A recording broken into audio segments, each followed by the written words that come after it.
c'est pas super fluide, par contre. Vous allez voir, des fois, il faut forcer un peu. Alors, il faut commencer par ouvrir le dessus. Je peux commencer. Oh, c'est commencé. Parfait. Alors, on commence par ouvrir le dessus. Il y a une petite planche ici, si vous la voyez. Alors, il faut tirer la planche. Et là, il faut tirer sur cette affaire-là. Voilà. Alors, on enlève le capot qu'il y a sur le dessus. Et là, on se retrouve dans l'ordinateur. Alors, est-ce que vous voyez bien? Je t'explique.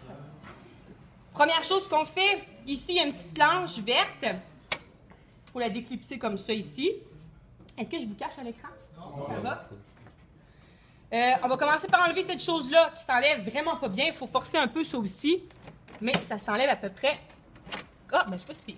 Comme ça. Alors, on enlève cette chose-là. Il y a des slots dessus. C'est comme une extension à la carte mère. Alors, ça, on met ça de côté. Ça ne nous sera pas utile pour l'instant. Ici, vous avez des languettes vertes. C'est pour relever les disques durs. Oh, c'est vrai, il faut enlever ça avant. Alors, on va enlever le facing qui est ici. Voilà. On peut relever les disques durs et là, on a accès à tout ce qu'il y a à l'intérieur de l'ordinateur. Voulez-vous qu'on ouvre la lumière pour que vous voyez un peu de quoi ça a l'air? C'est sombre, hein?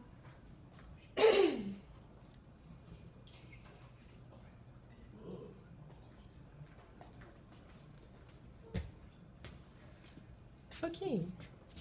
Donc, parfait. Alors, ici, ce que je veux vous présenter qui serait intéressant pour vous, je vais vous laisser découvrir, voir c'est quoi vos propres composantes, donc je ne vous expliquerai pas tout.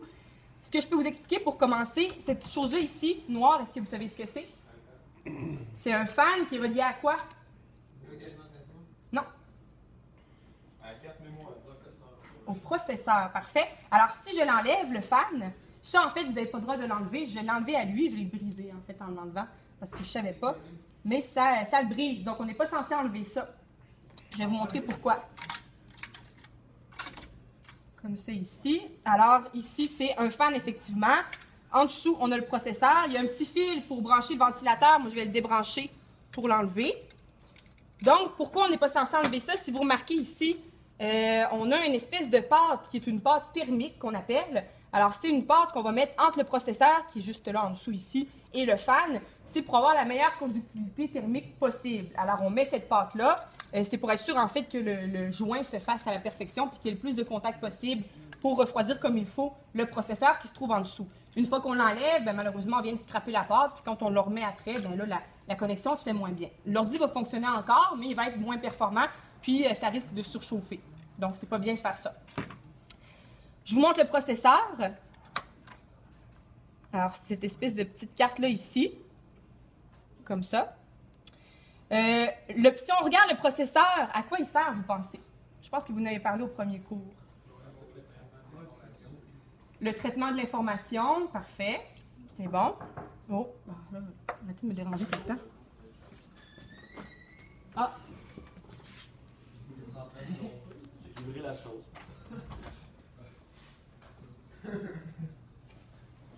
On a ça sur vidéo, merci Claude. J'ai livré la sauce. Elle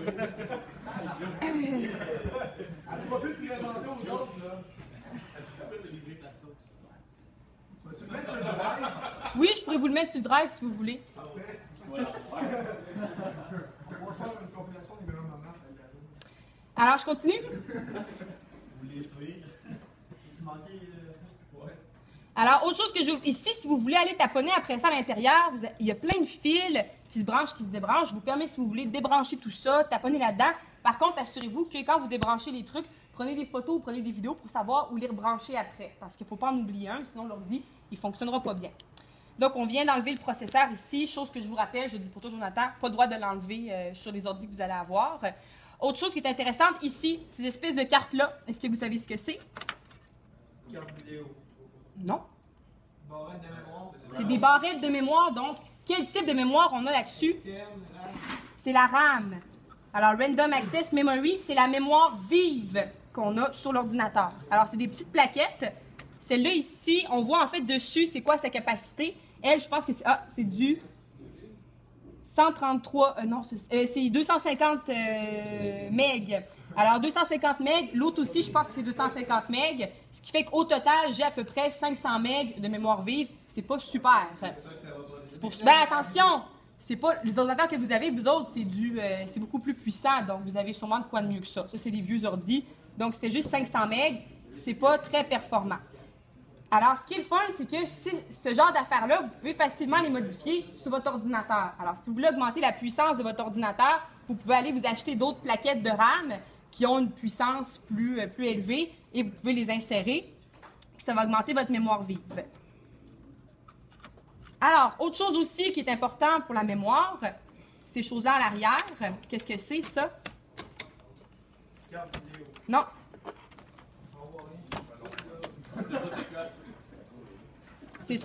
Ces choses-là ici qui sont connectées, c'est les disques durs.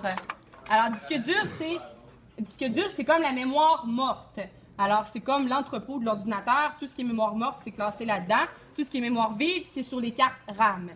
Si on peut faire une analogie par rapport au processeur, la RAM, puis le disque dur, c'est comme si on avait à faire du travail de bureau et que notre table de travail, donc la table sur laquelle on travaille, ce serait la mémoire vive. Alors, plus j'ai une mémoire vive, plus j'ai une grande table de travail, plus j'ai d'espace pour faire des affaires. Donc, je peux faire plusieurs choses en même temps. Plus ma RAM est petite, bien là, plus ma table est petite, donc j'ai moins d'espace pour faire mes affaires. Le disque dur de l'ordinateur, là où les disques durs d'ordinateur, ça pourrait être représenté par quoi, vous pensez? Par des classeurs. Donc, mettons, j'ai un entrepôt, dans le backstore de la compagnie, j'ai un entrepôt avec plein de classeurs dans lequel je vais entreposer des fichiers, des dossiers, ou des documents, ou des programmes, dans le cas d'un ordinateur. Alors, c'est la mémoire de stockage. Le processeur, lui, pourrait être représenté par quoi? Qu'est-ce qu'il fait, lui, le processeur? C'est quoi sa job? Il traite de l'information, donc ce serait le travailleur qui serait appelé à travailler sur sa table de travail. Donc, c'est lui qui s'occuperait de gérer les dossiers, de travailler, en fait, sur la mémoire vive qui est sur la table de travail. Alors, dites-vous que même si j'ai beaucoup d'espace de stockage, mais que j'ai pas beaucoup de RAM, ben c'est pas très pratique. Je peux pas ouvrir beaucoup de dossiers en même temps parce que malheureusement, j'ai pas une grande table pour travailler. Quand vous avez des fichiers ouverts sur votre bureau, automatiquement, c'est la RAM qui va les traiter. Si un moment donné, j'ouvre trop de fichiers pour l'espace que j'ai sur la RAM, ben ça va venir qu'à ralentir mon ordinateur parce que là, on n'est pas capable de traiter tout ça en même temps. Autre chose aussi avec les processeurs, ce qui est bien, c'est qu'aujourd'hui, on a des microprocesseurs, souvent avec plusieurs cœurs intégrés. Ce que vous avez, vous, l'ordinateur présentement devant vous, je pense que c'est des iCore 7. Ça se peut-tu, si vous regardez? iCore 7, est-ce que vous savez il y a combien de cœurs à l'intérieur? 4. Quadricœurs. Habituellement, ça se peut qu'il y en ait 2 aussi. 8, ça m'étonnerait. Ah, peut-être, oui, peut-être, Pascal, ça se peut. Mais ça m'étonnerait que vous ayez ça, d'après moi, devant vous. Donc, si j'ai un processeur quadricœur, ça veut dire que j'ai 4 processeurs qui peuvent fonctionner en même temps sur des dossiers différents. Fait que c'est trippant, c'est comme si j'avais, au lieu d'avoir juste un gars qui classe des dossiers, qui travaille dans des fichiers, mais j'aurais 4 gars sur ma table de travail en train de faire des choses différentes en même temps.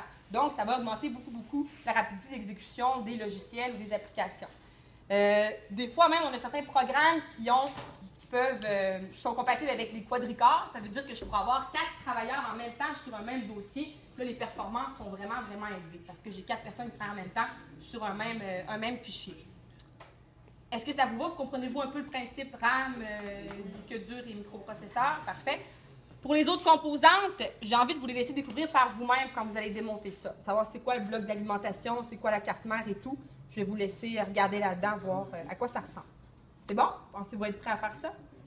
Si vous voulez démonter des vis, alors c'est des vis torque, donc c'est pas ça se dévisse pas très bien avec des tournevis ordinaires. J'ai en avant une petite bite torque qui fonctionne, fait que si vous voulez défaire des vis là-dedans, venez me voir, puis je vous prêterai ça. C'est bon? On peut arrêter Maxime.